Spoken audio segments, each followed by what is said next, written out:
Hello, I'm Tara Lynn of Geek Saga Entertainment, here with my co-host Manny for our November 2025 State of the Saga discussion. So I'm Manny, and in these monthly update shows, we'll be talking about what we've been listening to, playing, reading, and/or watching, and probably also just general stuff that's going on with our lives, and maybe even recent pop culture happenings. Before we get started, just a heads up that you can follow me and therefore all of the Geek Saga endeavors at A Geek Saga on Blue Sky, Facebook, Instagram, Threads, and YouTube. And you can find me on Facebook and Instagram at Benissimo Art. Just a few quick house cleaning items before we dig in. First, thank you to any patrons who are joining us for the patron-only live stream version of this month's State of the Saga. Second, thank you also to any patrons watching the early release of the live stream recording. You guys are such a big part of helping us keep the lights on, so to speak, for Geek Saga Entertainment, and we truly, truly appreciate each and every one of you and the support you give. Finally, if you're watching or listening to this recording once it's gone public, keep in mind that we record these approximately 2 to 2.5 weeks prior to their public release. And also, pretty please make sure to hit those like and or subscribe buttons. And if you're catching it somewhere where you can give it a rating, it would really help us out if you could mark it 5 stars. Also, if you aren't already part of our Patreon family, please check out our sponsorship options. For just $5 a month, you can watch our State of the Saga episodes live and get access to our show notes, while for just $3 a month, you get early access to these episodes and all podcast episodes, among some other fun content, including the video recordings of the episode we're actually recording right after this. It's a new sort of mini series we're going to be doing called Media That Made Us Cringe.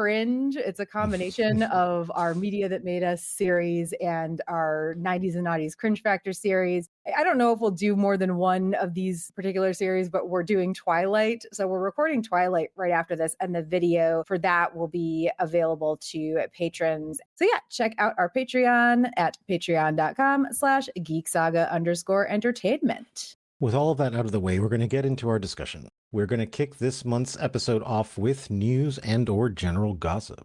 I don't have any actual news or gossip stuff that's about media, just some personal stuff. I've been doing a lot of reacquainting myself with Greenville. I mean, I've been here a few months now, but it's really like ramped up the past month or so, and in good ways. I've been to 2 festivals, Fall for Greenville, which I hadn't been to since 2018, I believe. Not for real anyway. I know we tried to go to it for a little while last year when I was in town for a visit, but we barely made it. I think we made it to have like one beer or something. Yeah. Yep. So I went to Fall for Greenville, and then I went to Porch Fest, which I'd never been to. And it's actually like a national thing, because I saw a friend of mine who lives in, I want to say Athens, Georgia. Yeah, Athens, they do it in Athens. Yeah, and another friend of mine who I believe lives in Jacksonville, Florida. So it's like a national thing, but they've been doing it in Greenville for quite a few years now. But I think it started after I moved away. So that was really fun. I honestly only wish I could have stayed longer. If I'm still around here next year for it, I have like a better plan of how I want to go about going to it and everything. And then Halloween happened, and sadly did not get to go to New Orleans just because of constantly shifting, moving stuff with Dean. But I did do up my house in a pirate theme. One of my friends came over. We both dressed as pirates. We sat on the porch and jokingly called ourselves porch pirates. If you don't know what that term means, it's actually extra funny because we have a lot of those in this neighborhood, especially like mostly around the holiday season. It's like a constant complaint in the next door app and stuff for this area. But yeah, we had fun. We didn't have as many trick-or-treaters as I used to get here pre-2020. 2019 was the last time I was here for Halloween, but it was still really fun. Especially since I really wasn't planning on doing a theme thing or anything, because I wasn't really supposed to be here this year. So yeah, it was very last minute. And I was like, wait a minute, I bet I can find some pirate stuff in my shed. And like, I know I have a pirate costume. So you have some like newsy stuff. I have one more thing, but I'll throw mine in at the end. Yeah, on the personal side, this was the first Halloween in many years where I actually went out and did stuff. You know, me and Jen went to some trunk or treats, took the kids. We went to my friend Chris's house where he got married, and we did that. And then we just paraded around the neighborhood doing trick or treating stuff. I haven't done that in probably over a decade at this point. So it was cool. It was nice, like family time. On the news side that I have our gossip, which I hope is true, is that me and one of my kids who's into all the Disney stuff, we were talking about the Disney live action remakes. And how some of them are pretty horrendous and other ones are kind of okay. Yeah. Like it's like, okay, for me, that's not really a loss for me because I always tell the last Disney movie that interested me was the original Little Mermaid. I was already kind of growing outside of that kind of like media at that point because I was like a teenager. That was the last one I appreciated, mostly because of Ursula. I was a big fan of Ursula. So the other Disney movies, honestly, like I just don't care. I've never been like a Disney person, so it was like anything after that, I was like, yeah, okay. I just not interested, But one thing that I had mentioned, I said, it would be great if they just like did like an Alice in Wonderland movie and just kind of based it off of the like Disney one. Yeah, I know that's like not really a Disney movie because they don't own the rights or anything like that, but it is part of that Disney library. When we all watched it when we were kids, that would be a cool one to make. And then we're talking and we're like, who should do it? It would be great if they got Sabrina Carpenter to do it. Yeah, right. I agree. Because my kid's a huge Sabrina Carpenter fan, and I'm like, man, that would be cool. So we talked about this, and then lo and behold, a few days later, the news actually came out that they're actually working on an Alice in Wonderland musical with Sabrina Carpenter as Alice. And crazy. I was like, they heard you talking? Like, I don't know. Heard me talking. Disney always listens to me talking. I did a D&D campaign one time for a few years, and I made my character very detailed and all this stuff. And it comes to find out that I just wrote the character of the Mandalorian like 4 years before it ever aired, So they're like clearly listening to me, Of course, yeah. That's really cool. I mean, there is the live action Alice in Wonderland that came out 2011 or something, the Tim Burton one, but it's a Tim Burton version. It's not the same as like sort of more a closer redo of the Disney version, if you ask me. And I mean, I thought it was fine. Like it was fine, like the only reason that I was disappointed in it is because the original idea was that they were going to do American McGee's Alice, which is like the Alice in Wonderland, but like the horror. And I was very excited for that because I had played the games and I was a big fan of it, So when I heard they were doing that, I was like, oh, great. But then when they did the Tim Burton one, I was like, okay. Like I already knew which way it was going. I didn't totally hate it. I'm not going to say that I hated it. It's just that I was like expecting something else. Like you don't hate water, right? Everyone loves water. But if you're drinking a Sprite and you happen to grab a water at the same time and not realize it, and you take a sip of it, it messes like with your head is what it is.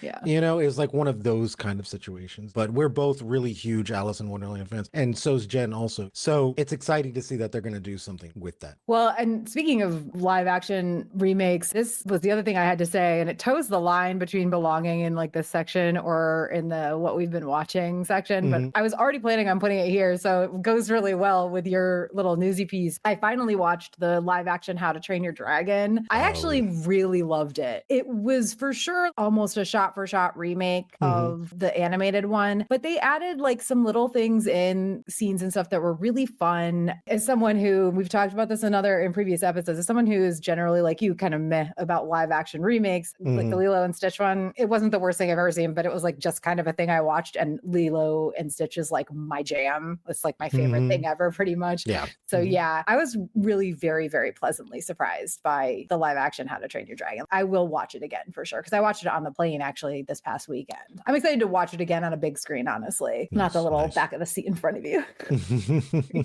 We're going to do a Reddit story. It was a fucking struggle finding 1 or 2 Reddit stories for this month. One day I found 2, and because we're trying to keep this State of the Saga episode a little short, I was like, okay, we'll go with the shorter one. And I'm going to give it to Manny to read this time, since I've been reading all of them. And it's not really like some big surprising thing. I guess, I don't know. There's not some big reveal, I don't think, in it. Because normally what we would try to do is keep them a secret from each other. But when I found this one, I was like, I don't think I should be the one to read this one. I think Manny should. So Manny, what is your quote unquote Reddit story? Quote unquote, my Reddit story.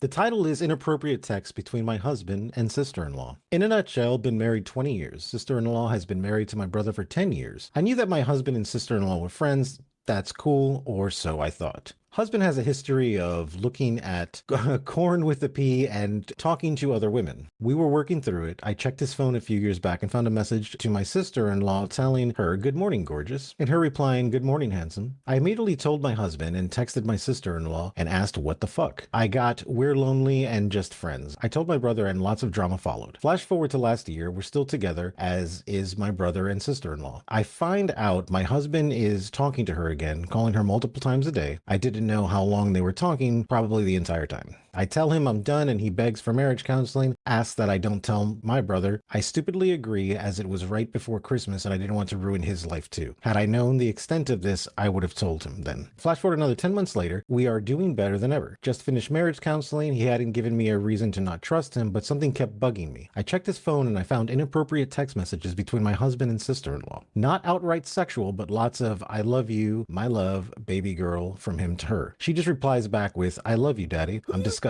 I'm disgusted.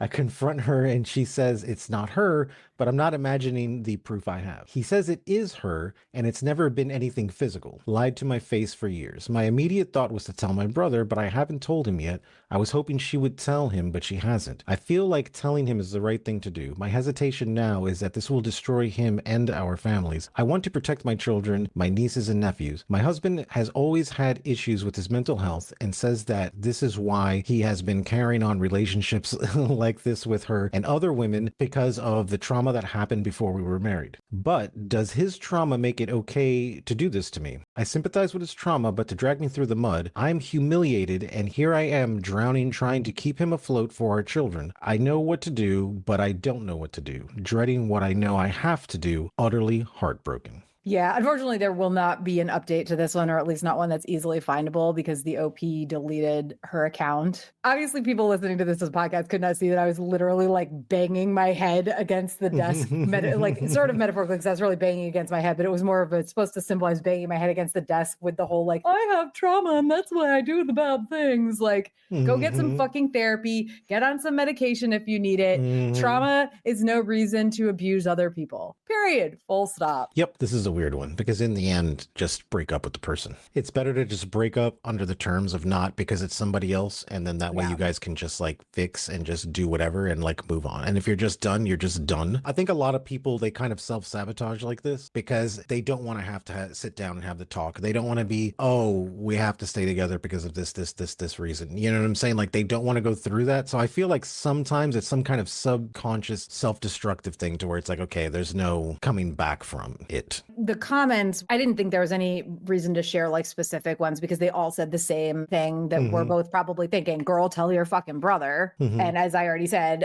your husband's trauma is not an excuse for him to be messaging. It's not an excuse for him to be abusive, period, but it's also not an excuse for him to be messaging other women like that and almost certainly cheating on her. Like I know that he kept saying, it's not physical. It's not physical. I'm sorry. Based on the text messages that she was seeing, I love you, baby girl. I love you, daddy. Ugh. They're absolutely doing things just because there's no sexting. He could be deleting those. He could be having those types of conversation on WhatsApp or secret Facebook Messenger. Like he's certainly cheating. This has been going on for a long time. And I just wanted to say, let's just say, put yourself in your brother's shoes. And I know you're so worried. The OP was so worried that it's going to blow up both their families and it's going to ruin her brother and everything like that. But here's the other thing that could happen. You know, yes, it's going to blow things up for a while. Things are going to suck for a while, but one or both of you could find the person who's actually meant for you, who is not going to treat you this way. And I don't know, not going to cheat on you with their brother or sister-in-law. Just saying, I may or may not know somebody who went through something where their significant other was cheating on them with their in-law. And I'm specifically leaving out genders, but I may or may not have been party to a situation like this. And I may or may not know that in the end, it turned out way better for the poor significant other who was being cheated on by their spouse with their sibling spouse. Just saying.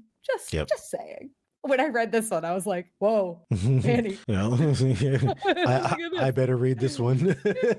We got to share this one. I'm leaving out the names of the innocent and not at all innocent from the story that I personally know, from people I actually know. Yeah, you know, I think that in this one, man, she should have just came clean to her brother. It's better to, you know, to do it quick and get it while it's hot, I guess, you know, as opposed to just, because then what's going to happen is that years later, even if these people break up or whatever the fuck, like, and that shit comes out, it's going to be even worse, because then it's going to be like, well, you knew about this forever. You know what I'm saying? And it's like, that's not good. Look, I've been at parties with people when I was with somebody and that person had cheated on me and everybody else fucking knew about it except me, and they're sitting there pretending to be my fucking friends. Me too. Right? And that shit went on for a while and I was like, did you know about this? And they're just like, oh, well, we didn't fucking, it's like, okay, I don't talk to any of those people anymore. I cut them all out of my life because I was like, dude, you should have just came up to me first. I'm not going to be mad at you. Just fucking tell me, so that way I fucking know. Like, slip me a note, make it anonymous, like whatever. And I think in this situation, even if the OP decides to not say anything and then the husband is like, okay, I'm not going to talk to her anymore, whatever, it'll just be with somebody else down the road. She's talking about there was like mental issues that like cause him to do this, then he's just going to do it again. Yeah. And that's that situation where it's like, you can do marriage counseling, but they already did at this point, and he still wound up and did the same thing. It's like, dude, he'll just do it to somebody else. This is the point to cut and run at this point, where you have to just get out. Because you're right, both of them are preventing them being with the people who they probably actually should be with, that maybe they're actually helpful for each other. The OP feels like some modicum of control over her side of things. And she did, it sounds like she did tell her brother the first time she discovered it, but now when it's still happening, she's hesitant to do so. And I understand that hesitancy, but he already knows it happened once before. So it's not, I would hazard a guess that it's not going to be a huge shock to him that it's still going on. Anyway, that was a fun one. What have you been watching recently? I have not been watching anything recently, but there is a show in the pipeline that I'm going to start watching tonight. And I don't know how to pronounce it. You're going to have to help me out on this one. I think it's Pluribus, like E Pluribus Unum. Yeah. Oh, okay. Gotcha. There you go. Yeah, that show. It's not part of the Metaverse, but it's definitely the same. I mean, it takes place in Albuquerque or whatever. Yeah, yeah. But it's really cool watching the trailers and all that stuff that you can see this guy really has a cinematography style to him, to where it's his show. I was like, oh yeah, absolutely no. And it's got Rhea Seehorn in it, who is one of my favorite characters from Better Call Saul. So I'm like super happy to like see her again, because I loved her character in Better Call Saul. So the fact that she's in it and she's front and center, I love it. And what was her character in Better Call Saul? Like, what did she? She was Kim Wexler. So she was the other lawyer. She's the one who becomes Saul Goodman's wife for a time on it. And for all y'all who has not watched Better Call Saul, Breaking Bad is a great show. It's fantastic, but I'm sorry, in my opinion, it's garbage compared to Better Call Saul. Better Call Saul is fantastic writing. Bob Odenkirk is phenomenal. All the actors in it are absolutely amazing. It's written so great. And like I said, I love Breaking Bad too. I'm a big fan of it, but Better Call Saul to me is the chef kiss of that dude's writing. It's great to see that he's doing another show. It's great to see that he's breaking off and doing something totally different, but it still has that feel. It still has that same cinematography. Like, I'm a big fan of it. Everyone who's seen it now is coming out saying that it's like amazing. I watched the first 2 episodes last night. It's good. Yeah. I'm just, I'm back to hating like, oh God, I have to wait a week for another episode, but it's really good. Yeah. It's definitely a very interesting, different story, not just for him, but like in terms of like sci-fi, honestly.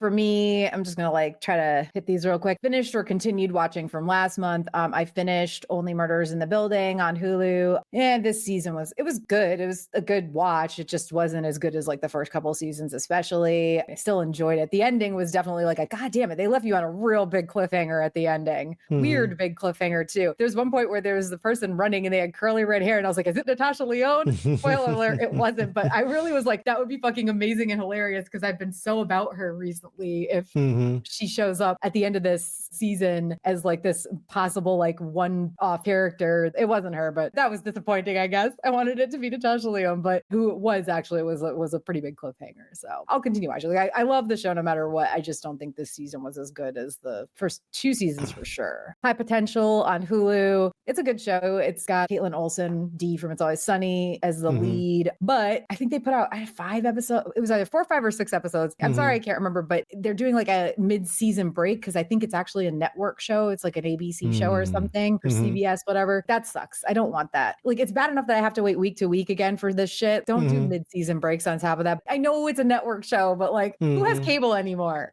Yeah, exactly. I finished watching The Bear on Hulu. It's a very good show. It's just like, it's hard to watch at times. And I had to take some breaks while I was watching it. I definitely suggest it, especially if you just love watching people cook, or also want to know more about the ins and outs of running a restaurant, especially a fancy one. And then still watching The Morning Show on Apple TV. This season, it's good, but it's like, again, I blew through the first, I think this is the 4th season. I blew through the first like 3 seasons because they had already been released. And now I'm having to wait week to week. And it's not really a show that is deserving of a like week to week wait, if you ask me. It's good. I like it, but I don't know. We'll see. Yeah. We'll see how the season ends, and then I'll figure out how I really feel about it. If I'd started watching it earlier on and watched like the earlier seasons week to week, I would probably feel differently about it, I think, but we'll see. Things that I restarted or started watching. I got through The Great on Hulu about Catherine the Great, the wife of, well, Peter, originally the Tsar of Russia, and then he stepped down and let her run the country. It is very loosely based on history, but it's a fun show. And it's got Nicholas Hoult, Beast from the newer X-Men movies, and he was in that zombie movie. He's really good. And this is a very different character for him too. He played Peter. It was a fun show. It had been suggested to me over and over and over again by one of my close friends. And I just kept it on the back burner and kept it on the back burner. And now the show itself is over. So I was like, okay, well, it's over. I'll watch it. It was really good. I watched Smoke, which is on Apple TV. It's a limited series. It's about this department that investigates fires, specifically fires that are lit by people. What is that called? Arson. Thank you.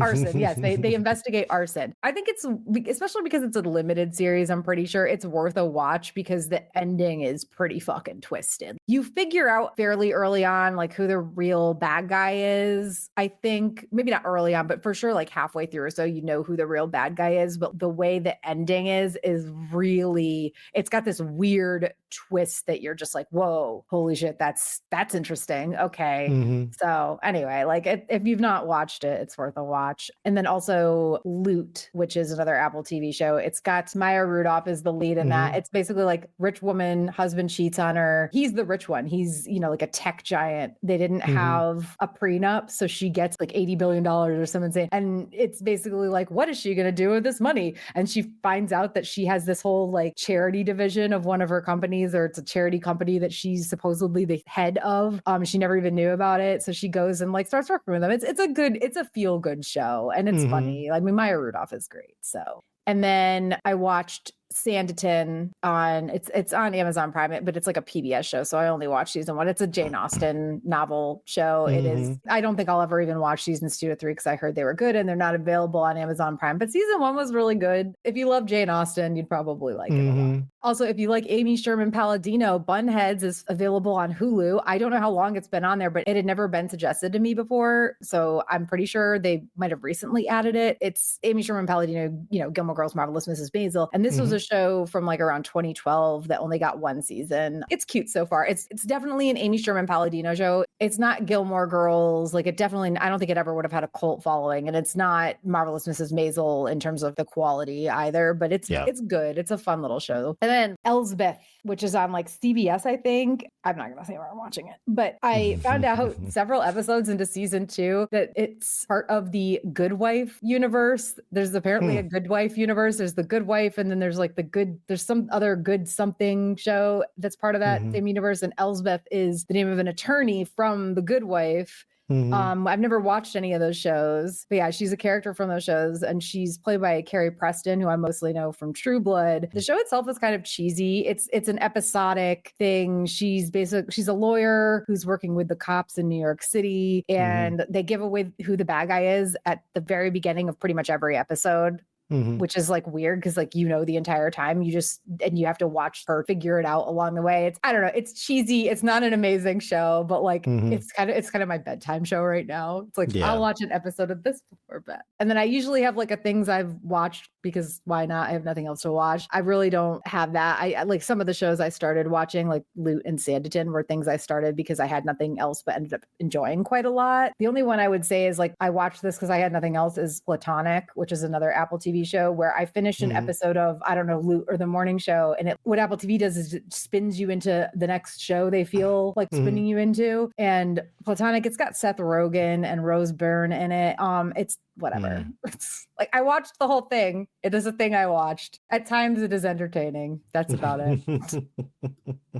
I think I'll have things to say about a few more of these when I finish them before next month. But have you been reading anything? No, I have not been reading anything. Let me think. Have I? No, I haven't. I mean, I've been reading a lot of like news articles and stuff, but I don't think that counts as any literature. I mean, I think it counts as in a way if you're looking for like specific types of news articles, but I also don't really want to talk about actual real life. No, we can just fly right on past everything that I've read for the past month. No, same.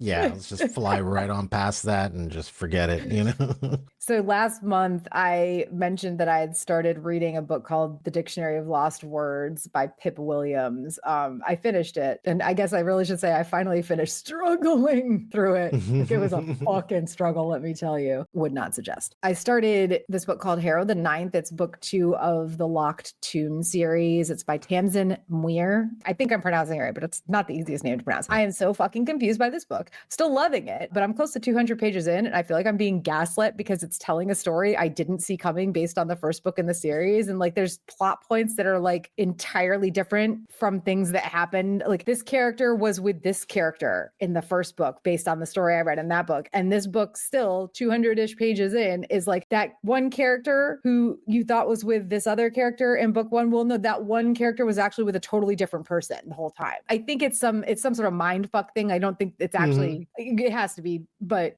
it's maddening because like, I want to sit down and just finish reading it, but I don't have time right now.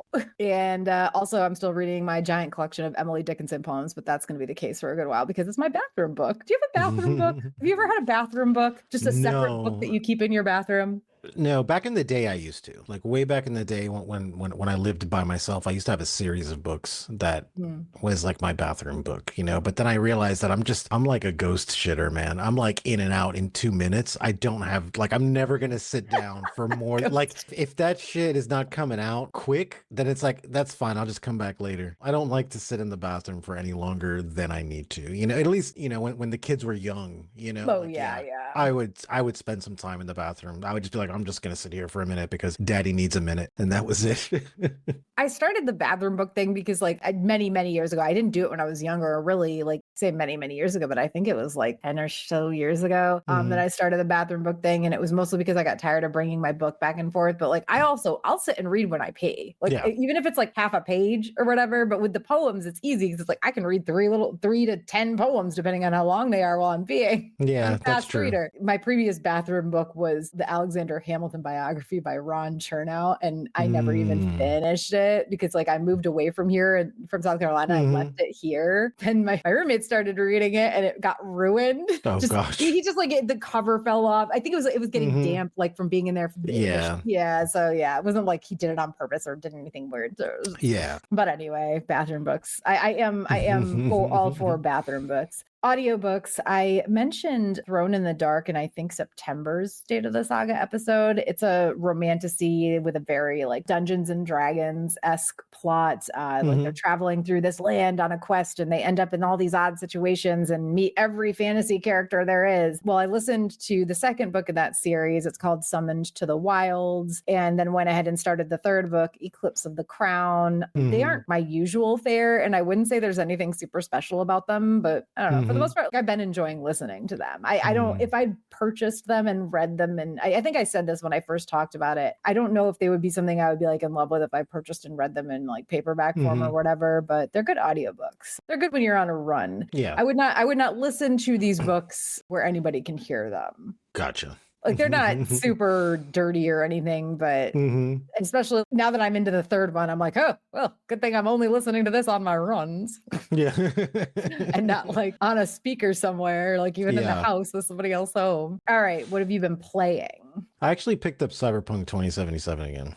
Yeah. So I've played this game. This is like my third time. Not that I've only replayed it like 2 times. I never finished it. But what happened was that they released the game for Mac. Is what it is. So I was like, oh, okay, cool. Because I don't have a gaming laptop anymore and I'm not really going to sit behind the computer to like, I sit at my desk for 12 hours a day. I'm not going to sit behind my desk again to like play games. But I picked it up because I play a little bit like before bed or something like that. And this game got a lot of heat, man, when it came out for obvious reasons because it was like fucked up. But I've been a fan of that cyberpunk genre since I was a child, you know? So, and I really feel like as to what Red Dead was for like that Western, right? Because Red Dead is the absolute apex of video gaming as far as I'm concerned. Over any game, I feel like Red Dead Redemption 2 is the apex of like video gaming when it comes to like adventure style game. Oh, yeah, I don't think there's just no beating that, you know. Like Grand Theft Auto is great and all that kind of stuff, but not like Red Dead. Red Dead is fantastic, but Cyberpunk plays in a very similar fashion, you know, where there's just a lot of side quests. You can pretty much do whatever you want kind of thing. So I just can't put that game down, man. I always go back to it. Yeah, I never played it because like I really wanted to when I I was seeing all of the trailers and stuff for it. And then like it came out and by the time I would have gotten around to buying it, I'd heard such bad things that I was like, okay, I'm not spending money on that. Oh no, I bought it launch day. I bought it launch day. And I will say this, I didn't have anywhere near as many bugs as everyone did. The only bug I ever got was that my car appeared like halfway in the ground one time. That was about it. And then there was another part in the game where it kind of just kept looping and it wouldn't complete the mission or whatever. It was like, those were the only two things that I ever went through. But I love it because, you know, when I was a kid, all my friends were into Dungeons and Dragons. You know, they loved Dungeons and Dragons. I, however, was into a game called Shadowrun. And Shadowrun is Dungeons and Dragons, but imagine like Dungeons and Dragons in the far, far future and it's all cyberpunk. Like there's still orcs and there's still magic, but we're talking more like cyberpunk style now. It's like a neo future. With cyberpunk, it really feeds into that for me, you know, because it's like, yeah, this is what I like genre wise.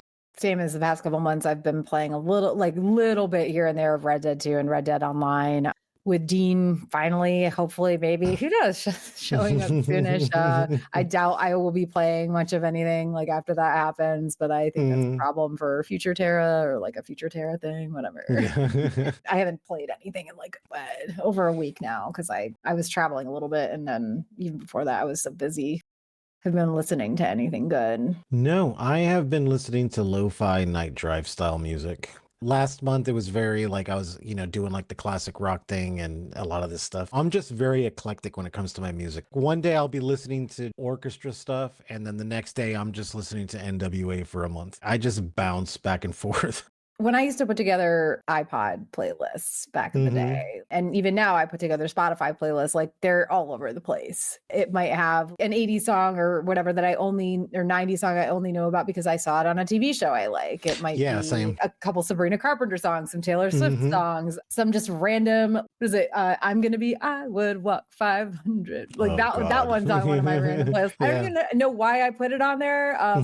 Starships by Nicki Minaj is on one of my playlists because I heard it on Resident Alien episode. Now I hear and I think of Resident Alien, and it's a song that I always kind of enjoyed, but now it makes me extra happy because it makes me think of like a good scene in that show. Like other than audiobooks, I haven't really been listening to anything. I have gone through the Wicked soundtrack like at least twice in the past couple weeks, honestly, in preparation for part 2 of the movie very soon. As if, you know, like the 1,000 or so other times I have listened to the Wicked soundtrack in the past didn't take. I did try to listen to a Twilight podcast since we are doing some episodes on the movies, but I respect people loving things that I don't think are quality, right? I do respect that, but the one podcast I happen to choose, the host apparently see like 0 flaws in the characters or the writing.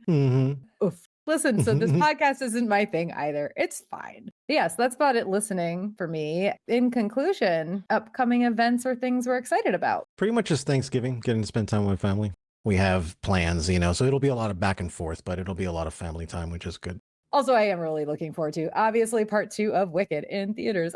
Yay. Plus, like, as much as I loved the holiday traditions that we created out in California, we always did Thanksgiving, but we never had any normal Thanksgiving food, right? Like, we would grill out. One year we made lobster tails and just make a bunch of side dishes that have nothing to do with Thanksgiving because none of us are really big Thanksgiving dish fans. So, as much as I loved like that sort of stuff, I'm excited to be with my family for Thanksgiving for the first time since 2020. So I think that's it for November State of Saga. I know this seems a little rushed, guys, but like I said, it's a little rushed because we are jumping from this into a back-to-back recording of our first Twilight episode, which is going to be a thing, a lot of a thing. So, okay, as we close out the episode, we once again want to give a huge thank you to our patrons for their support. Make sure to check out our other Geek Saga show series, including Media That Made Us, 90s and Naughties Cringe Factor, the Impulsive Hyper Focus solo episodes, and more.